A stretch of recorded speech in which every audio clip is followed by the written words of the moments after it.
In a few years, CPOs have been deploying a widespread EV charging network across Europe with around 800,000 AC charging points and almost 200,000 DC ones. This deployment has been supported by public authorities through funding, but also through legislation, like with the Alternative Fuel Infrastructure Regulation, AFIR, which is today the cornerstone of our industry.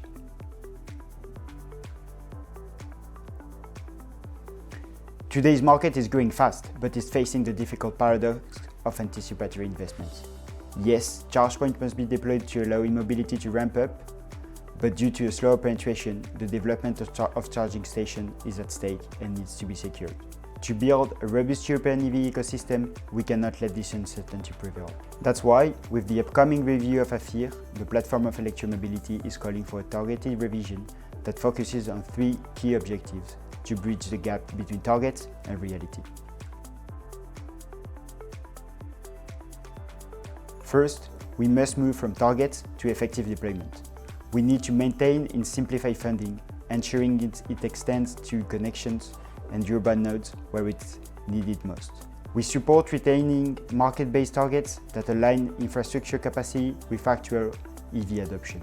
Crucially, we urge member states to speed up deployment by streamlining the often lengthy permitting and unbundle the tendering processes.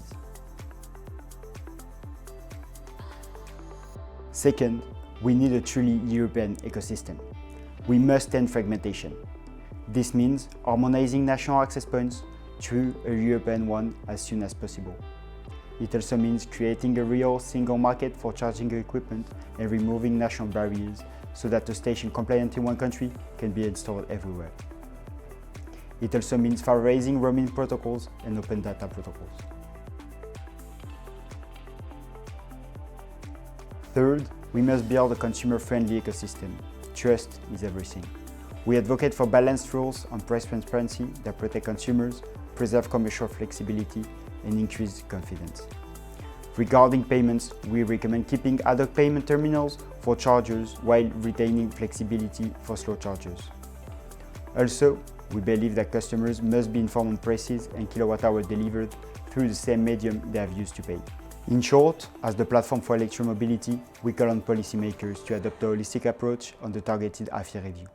With targeted improvements, we can boost investors' confidence, support the mass market, and deliver a consumer-friendly network while keeping the framework already in place.